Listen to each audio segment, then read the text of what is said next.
Hey, so it's Cal Forever here, and I wanted to do a video about shadow. But first, before we begin with shadow, let's relax and I'll do a deep Om, and you can just look at the reflection.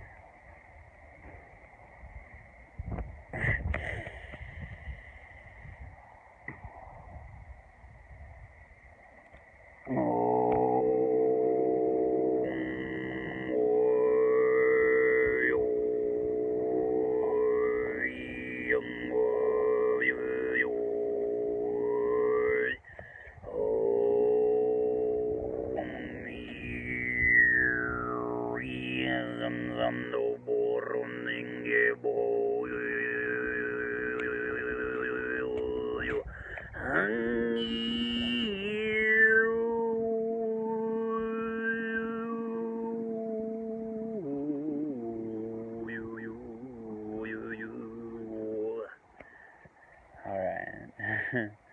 So I hope that set a good tone for the rest of your day, for the next hour, for the time, duration of this video, of this audio video device. And I hope you see the reflection of it within my lenses, of the lens that you look through, of the screen that you look into, through the lens that absorbs the light in which it is, of the light I am.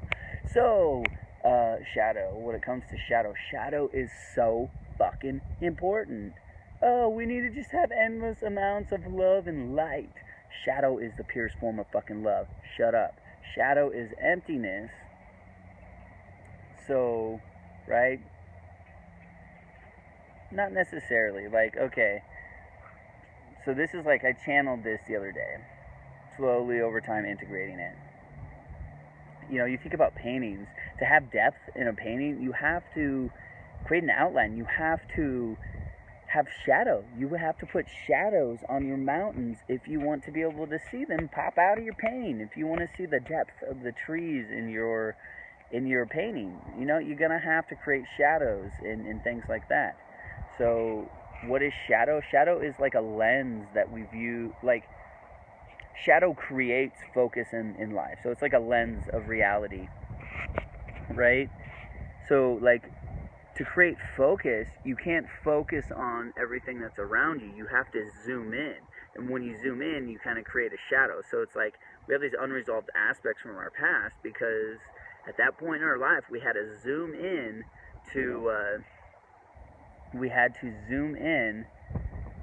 whatever it was that we were focusing on at the time, whether it was that we were a single mom and had to take care of our daughter and play the masculine and feminine role, and we had to focus in on that and ignore these unresolved parts of ourselves, or, you know, even ignore ourselves, you know, and it creates that shadow aspect of, oh, I didn't take care of myself when I really needed to because I had to focus my lens to take care of other people or other things. So it's like this creates this shadow, is this focus.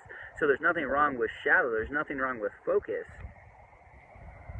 But if we don't take the time to take care of our energetic hygiene and to process our shadow, you know, then these things around us start to build up, and then it starts creating the world around us, and then it keeps coming up to get resolved. In the shadow, it's like these are like lessons and energies and things from our past that are here to serve us, to help us grow, and also to gain the energies and the lessons from it. So it's about integrating the shadow. So it's about letting go of what needs to be letting go of, which could be a lesson in and of itself, and it's about learning the lesson and transmuting the shadow and integrating the shadow into your body, because people's shadows, they're not even like in their body, right? They're like halfway out, halfway in, you know, and they're separate from their body, you know. So it's about grounding and integrating themselves into the body, you know, their light self and their shadow self. So the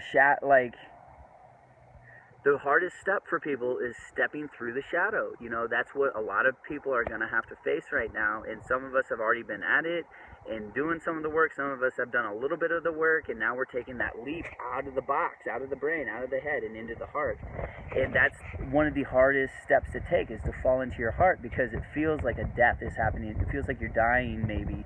It might, maybe not for everyone, but for me, it felt like I was going to die. But once I surrendered to that leap of faith, you know, everything was okay. I felt liberated. I felt whole and complete again, you know? So shadow is like, shadow aspects are like programs. This is how the shadow creates our painting and creates our depth and our focus. Like, the shadows are like programs in the foundation. So it's like you start by building a foundation of emptiness. You know, this is like this is what you do in Tantra. You build this foundation of emptiness so that you can put the roof on your house, which is your enlightenment. And a lot of people like to go from A to Z and put the roof on their house right away. So, you know, people do that with psychedelic drugs and ayahuasca and claim to be spiritual, but they ignore the foundation of emptiness. They don't take the discipline, do the hard work, do the meditation. They think they can just take a drug and figure it out. Some people might be able to, well, some people do gain something out of that. Some people realize, whoa, I got these all these unresolved shadow aspects, so I have to create a foundation of emptiness. And then once you have this emptiness, and you have this emptiness in space to download new energies, to bring yourself into your body, because a lot of us have other people in our shadow, like other people's programs and understandings and ideas about ourselves that aren't true. So it's about clearing that out and creating space for, wow, what do I really want in my as my foundation of who I am as a person? What are these programs that I want in my life? And so it's about learning and understanding this.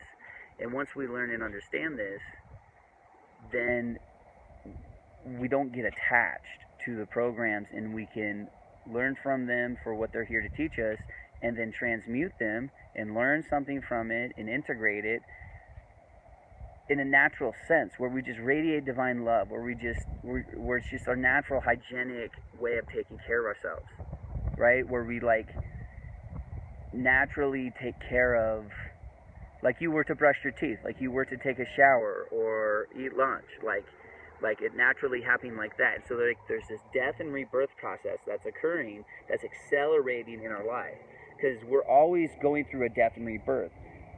But what creates focus in our life is time, right? Of this space between death and rebirth. You know, life, right? So it's like this is accelerating, which is bringing us up, which is aligning us. So it's like creating this space. It's like created separation. It's created stagnation and stalling, and that's been the snail's pace of our evolution, of what we've had to go through on this stepping stone of learning our brain and our masculine, our left brain, our intellect. But now we're coming out of our brain and back into our heart. So shadow is been the work that I've been working with for the past 3 years, and it's one of the most ignored and neglected things, because that's what shadow is. That's what shadow is for, is to ignore these parts of ourselves so we can focus on what we need to do right now. You know, and so people distract themselves, you know, with substances, which are reminders in and of themselves, you know, with food, with TV, from really going inside in clearing that out and feeling and processing. So it's like you have to like feel and process these internal things, these emotions, these things from our past, and that's part of transmuting it and integrating it. You know, loving it, just love. Just loving it, loving everything within yourself. It doesn't matter what it is. It doesn't matter if it's painful. Love the hurt. You know, transmute it back into the purest form of love, which is emptiness. So, you know, it's like right now we're a computer. We're installing new hardware, new operating systems, new graphics cards, so that we can see better, you know, faster CPUs. And at the same time, we're upgrading our crystalline new like parts of our body. However that happens, we're going through this mutation process, and it's beautiful. And it's like I don't know, like the other